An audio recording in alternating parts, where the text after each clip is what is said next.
Scotty, this is what I said yesterday on our podcast, Baseball is Dead. Check it out. Download, subscribe, leave a comment. Yes, please. I said Garrett Crochet. The reason I said Garrett Crochet was an opportunity for the Red Sox was the same reason I had pinpointed the Orioles as a landing spot for Garrett Crochet. Maybe giving this front office an opportunity to softly land with an individual who wants to be extended. The guy wants to perform, and the track record speaks for itself. This dude is... Hey, Dallas Braden's joining us on FT for the first time. What's up, Dallas? Great to have you on, dude. Gentlemen, how we doing? We're doing really well. I mean, I want to go straight to biz for one, and then I'm sure AJ and Kratz will give you all kinds of crap for potential, matchups they had against you or whatever. But let me just try and be serious for one.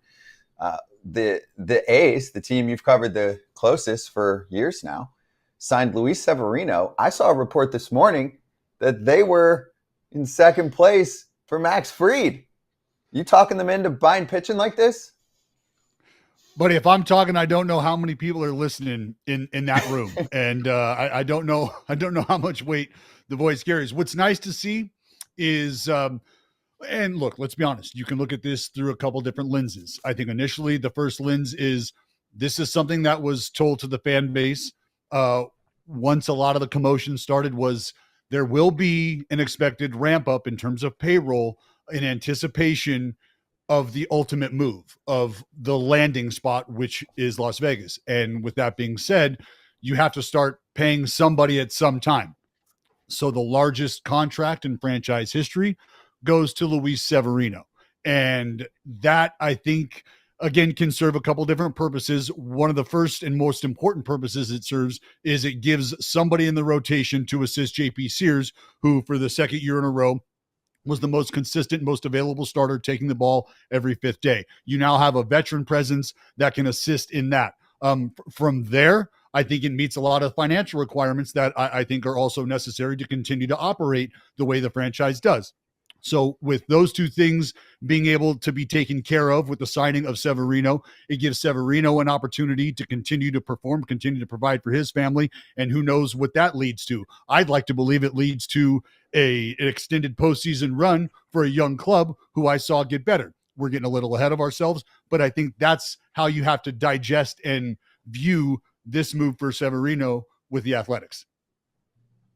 Dallas, before I ask my question, are you following them to Sacramento? We'll see, AJ. We will see. Okay. My home is the commute would be cut in half in terms of where I'm from in Stockton, California. But that's still a conversation I think that has to be had. Okay, sorry, I didn't know. I assumed, and I shouldn't do that you would just because you're kind of the face of the Oakland, excuse me, I can't call them that anymore. The Athletics. So I just assumed that you would go with them. So that's why I wanted to ask before I went into my next question, which is, yes, what you said is totally plausible.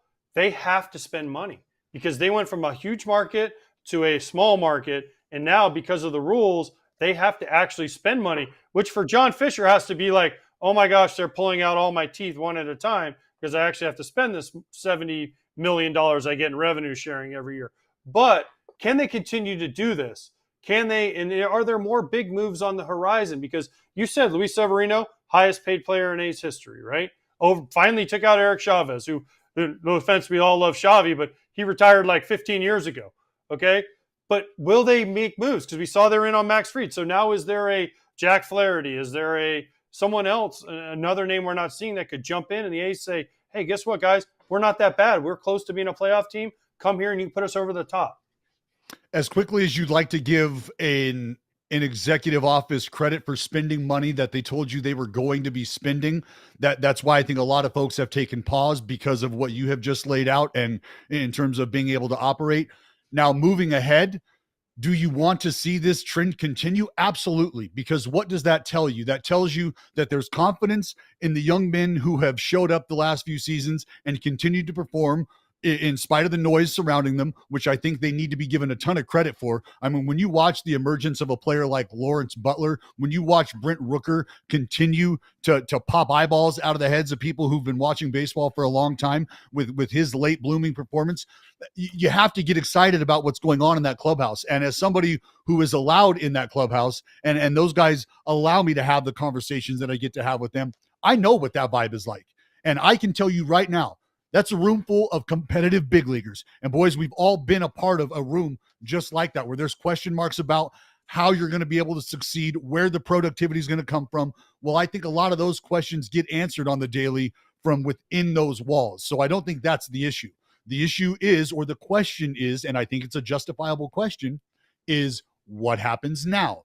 Is this all, or is, in terms of the ramp up, this phase one? And is there a phase two, phase three coming later this season, or excuse me, this offseason leading up to the 2025 campaign? Or is this the first phase and then we have to wait for 26 to see phase two? That's what I think folks are really waiting for, myself included. I think, without getting into it too much, I think they're going to get in trouble if they don't spend more money based on the rules of the CBA and all that stuff. But what do they need? What should they, if they follow the rules to the T, they've already spent 23 a year on Sevy. So technically they have 47 more million. Dallas Braden has been in that locker room. You've seen the culture they've already built. And clearly we can see it with Kotsay. What do they need physically? What would be the best use of their 47 million to put into this team to have the worst playoff games ever at a AAA stadium with big league teams? I don't think there's any question that you could use another bat. I know there's conversations about what's going on in the corner in the infield. I for one, and boys, again, I don't think we have any questions about this, what starting pitching can do for you. Because I think when you look at the bullpen for the A's, sure, you could plug somebody in there, but I think you have some guys emerging, not only guys that can handle the ball in late leverage scenarios. I think there's guys that have closer potential as well. And I mean, look, nothing needs to be said anymore about what Mason Miller is capable of. So with the opportunity to work backwards in that regard, I think you're okay there, but you could always use help from a starting pitching perspective. And I know that there has been a shuffle. There has been sort of an effort to try to identify somebody over there at third base that you can plug in and play over there every day with some consistency. So with that being said, I would love to see Severino maybe have a mate follow him along. Oh, I like that. Maybe I'm just putting too many horses before the cart here, but Lucas Erceg, Mason Miller, obviously there's some health issues. Lucas Erceg was a position player, and now you feel like the bullpen is Oakland. I mean, are the Athletics developing maybe like a mini, hey, we can make bullpen guys? Is that something that you're seeing in the last few years that, hey, this is easy? Because everybody thinks of the Mariners, the Rays, the Yankees that take people maybe off the scrap heap or from their minor leagues and produces a really good bullpen. Well, the first name you dropped, Lucas Erceg, I think there needs to be a ton of credit given there, because you're talking about a position player who turned himself into an out-getter, who then parlayed that into a closer role now in Kansas City. So when you talk about growing these guys, yeah, these are dudes. These are dudes that just need an opportunity to reveal themselves. The story and the track record of Mason Miller, again, I mean, I'm happy to continue to beat that drum if you need me to, because what he has showed up and done has given guys like Lucas Erceg the opportunity to develop into that bridge guy, that high leverage guy that Kansas City said, look, we need outs in the ninth. We're trying to get to the postseason. We got a dude who we'd identified as a guy that can get that job done for us. So there are plenty of guys, and there's plenty of opportunity down there in that bullpen. I think it's just a matter of being given the chance to go to get outs, but ultimately I think to go out and to fail, because when you're in the big leagues and you're looking over your shoulder left and right after every pitch, and whether or not that's going to get you another day in the game, that's a tough way to survive. And when you're given the opportunity to stumble, you're given an opportunity to clear some hurdles, I think that builds a lot of confidence. I mean, I continue to talk about Mitch Spence and what a Rule 5 guy has done, right? You come out of the bullpen and now you're in the rotation and you're able to make start after start after start just because of the growth that you're experiencing. So I think the Athletics organization, for all the conversation surrounding the playing field, it's a great place to be in terms of opportunity. Dallas, let's go bigger picture here. With the baseball in general, what's your thoughts on some of the salaries? I mean, listen, we all know where the A's stand for salary wise. We know where the A's have been from the Moneyball days to where they are now in Sacramento. And then you have the Mets and you have the Yankees and you have other teams, the Dodgers, that are super spenders. Is this good or bad for baseball? The fact that the Mets can go sign Juan Soto, the Dodgers can sign whoever really they want. You know, the Yankees go out, they lose Soto, we'll go get Fried and maybe other pieces. Is this good or bad for baseball? Great for the players. Absolutely phenomenal for the players. Great for their pocketbook. Nobody's complaining. But AJ, I think we start to get into a conversation where we're talking about controlling earning power. And I don't know that conversation is going to go very far when we're starting to talk about the folks whose earning power we are talking about capping or controlling. I think from an executive perspective, if you're somebody who really loves the game of baseball or sport X, and you're in a position to push that product, and you're in a position to compete, and you want to compete, you have that compete gene in you, a la Uncle Steve Cohen. My goodness. I mean, fans of the New York Mets woke up the day that ownership transition occurred, and it has been Christmas in their minds every day since. And frankly, with his willingness to compete and spend the way he has and throw caution to all luxury tax wind, that gets them excited. And it has landed them one of the game's greatest and brightest superstars. And it's going to be that way for the next 15 years. So as far as a competitive balance is concerned, I think we're starting to wonder, or starting to be able to really truly ask the question, are you worried about a billionaire's feelings, AJ? Or are you worried about the folks who support these products, the fans, and what they're getting out of their experience? Because that's where my mind goes, is I know what it's like to feel like you're up against the world before the first pitch is ever even thrown, because you feel like you're not even competitive when it comes to dollars spent, your ability to attract free agents, sign or extend in-house talent. That's a tough way to root for a team, but I think the romance and the passion that comes along with our sport, I think, feeds that narrative too. It allows folks to really strap on that underdog cape and say, you know what? I've signed up for 30 years of misery, and if I get that, I will never forget. I will never forget the excitement that overcame my grandmother in 2016 when she watched her Chicago Cubs celebrate a world championship. And to see that, to live that, it makes you feel like, you know what, even in the face of all these big spenders, if the little engine that could is the one that crosses the line first in the face of all that money, isn't that worth it? Oh, I thought she was an A's fan, by the way. I thought Grandma was an A's fan. Dallas Buddy, fan. she became an A's fan when Billy started signing the checks. And her fandom, as we said today, on hold. I remember when you threw the second most famous perfect game of all time, and she came out and gave you a big hug. I mean, she sure looked like an A's fan to me. I don't know. I'm just saying. She was an A's fan. She's in-house. She knows where the bread's buttered. That's smart. Let's cue it. Breaking news, Dallas, you're on for it. The Boston Red Sox are in the works to acquire Garrett Crochet. Let's go. Jeff Passan Let's said go. Finalizing a trade. They're in the medical You're phase booed, of the man. deal. This is not official. This is exactly, Scotty, this is what I said yesterday on our podcast, Baseball is Dead. Check it out. Download, subscribe, leave a comment. Yes, please. I said Garrett Crochet. The reason I said Garrett Crochet was an opportunity for the Red Sox was the same reason I had pinpointed the Orioles as a landing spot for Garrett Crochet. Maybe giving this front office an opportunity to softly land with an individual who wants to be extended. The guy wants to perform, and the track record speaks for itself. This dude is an elite strikeout pitcher. He is a dominator. So when he's right, when he's healthy, you have a pretty good idea of what you're going to get. Now, it's a matter of him being healthy, but it's a matter of him saying, lock me up and I'll give you everything I got. And the Red Sox, I think, were in a position where it looks like they were not quite ready to commit the dollars to a Max Fried. They weren't quite ready to commit the dollars maybe to a Corbin Burns. So a Garrett Crochet is an opportunity for them to land a guy, to then extend a guy. And I think it could sort of keep the Wolves at the door. Maybe the Wolves aren't scratching. I don't know that they've left, but the Wolves aren't scratching at the door once they're able to land Crochet.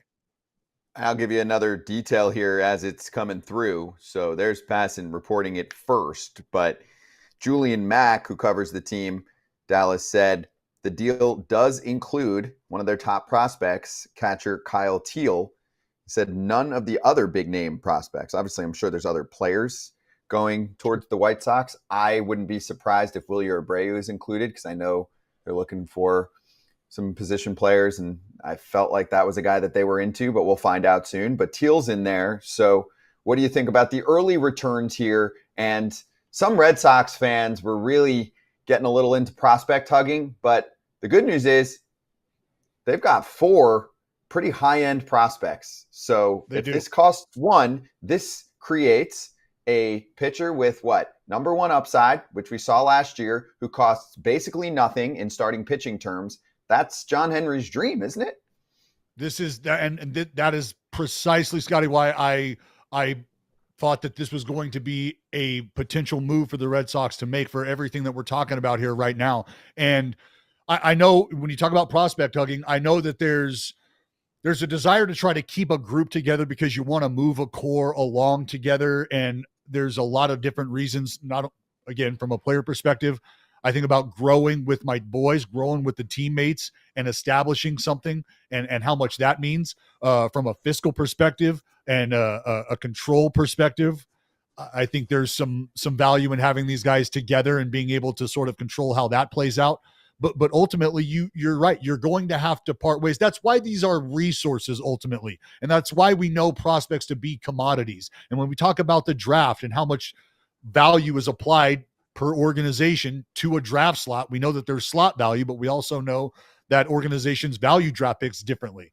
And so with that being said, you have to be ready to part ways with this. And that's where growing talent on the farm comes into play. You want to be able to take your produce to market and be proud of it and show it off and have somebody say, I want that. And look what it can land you. It can land you a frontline starter who you now have the opportunity, should all things go well medically, to potentially extend, which I think we can all assume is a safe bet and would then give Craig Breslow and this Boston Red Sox front office their sort of first taste of getting into the weeds on these big free agents, maybe missing out on them. But what I have heard call panic pivots, I don't know that this is a panic overpay because it's a trade, but we'll see just what they're willing to part ways with and what else comes along outside of Kyle Teal. Who got the better spot, Fried or Crochet? Ooh, man. I mean, is Fried, it hard? Because he got paid. Fried because he got $218 million. That's all. Well, that's how I tell you who got the better spot right now. And look, Fried. Well, it's not only because of the $218 million, AJ, but I think if you're talking about a team that is like on the surface out of these two clubs, who's willing to write the check again if they have to? Who's willing to make the move? It feels like the Yankees are willing to make the move. It feels like the Yankees would be more in line, and as of signing Max Fried, are probably better positioned to compete in the division. And if you're willing to spend the money, which it looks like they are, and the Red Sox are not, then you have to think the Yankees, because I'm looking to compete. I'm going to need teammates to do that. There's only one out of the 2 teams here that have shown the willingness to provide teammates, and it ain't the Sox. Boom. There you go. All right, Dallas, on your way out, give us one more plug on the pod where people can catch you right now. Catch us over on Underdog. That's right, Underdog Fantasy. You can catch Baseball is Dead. Baseball is Dead. Myself, Jared Carrabis, Justin Havens. We've got Joey. We've got Jake. Come check us out 3 days a week. That's us right there. Boom. Holler at us. Check us out on YouTube as well. And this topic is right up the alley of that show, of course. So especially with Jared. Yeah. That is. Yeah, he's Jared. Yeah. Shout out Jared to my boy Jared right now, who is he's wandering the streets of the happiest place on earth in Florida right now, yelling at somebody with a large set of ears, going, Crochet! Crochet's we weren't out on birds. We didn't get freed.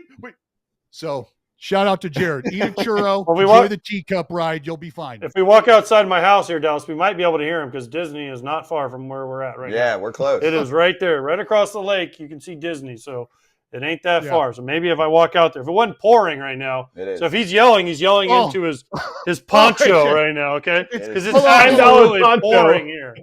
Yeah. It's pouring while Jared is at. Yes, it's absolutely pouring right now. He's going like this in the rain. He's like singing in the rain out there running around. Yeah. He's Shawshanking right now. Like, TV doesn't even cost anything. We're all he is taking every one of those raindrops like the platoon. Dallas, I just want to say good luck, man. I hope you do end up going back with the A's because you are like Mr. A, and if it doesn't mean having to move your family and everything, I mean, it's important for them to find broadcasters and have them, like Ray Fosse was there forever, and you've kind of taken over for Ray, so I hope it works out for you to be able to stay with the A's for the long haul. AJ, I genuinely appreciate that, man. It means a lot coming from you, brother. I know you know what it's like to go through stuff like that, so that means a lot, man. I appreciate it. Thanks, Dallas. You're the man. Thanks for joining us. We'll have you back, all right? Anytime. Thanks for having me, boys. Appreciate it. Have a great day. You too. You're the man. Thank you, Dallas. All right. Hey, everybody. Be sure to like and subscribe for more content. We're back here every weekday, all year long, so do not miss an episode. The videos are coming in all day. Here's another video you might enjoy. Baseball the way it should be covered.